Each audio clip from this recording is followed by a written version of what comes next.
আসসালামু আলাইকুম। আশা করি আপনারা ভালো আছেন, আমরাও ভালো আছি। আশা করি এই স্পেশাল গল্পগুলো আপনাদের কাছে খুবই ভালো লেগেছে।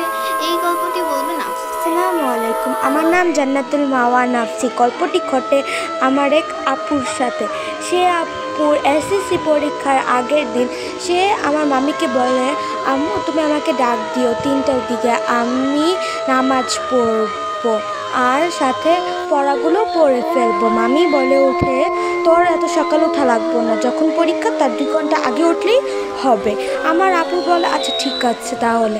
সে ঘুমিয়ে পড়ে। রাত বাজে প্রায় 3:30। তখন আমার আপু অনুভব করে তাকে কে জানি ডাকছে। সে অন্য দিক ফিরে তাকালে দেখে একটি কালো অবয়ব তাদের ওয়ার্ড্রোবের থেকেও খুবই লম্বা, দেখতে লাল কালার, চোখ একদম জল জল করছে। আমার আপু খুব ভয় পেয়েছে। অনেকক্ষণ সে অবয়বের দিকে তাকিয়ে পাশে তার ভাই ঘুমিয়েছিল। ডাকতে লাগে, এই এই উঠ উঠ, দেখ কি জানি একটা আছে। আমার ভাইয়া কিছু শুনে না। সে আমার ভাইয়ার দিকে ফিরে একটি লাঠি দিয়ে ভাইয়াকে বলে, এই তুই উঠোস না? ভাইয়া উঠে বলে, কি হয়েছে, ডাকোস কে তুই আমারে?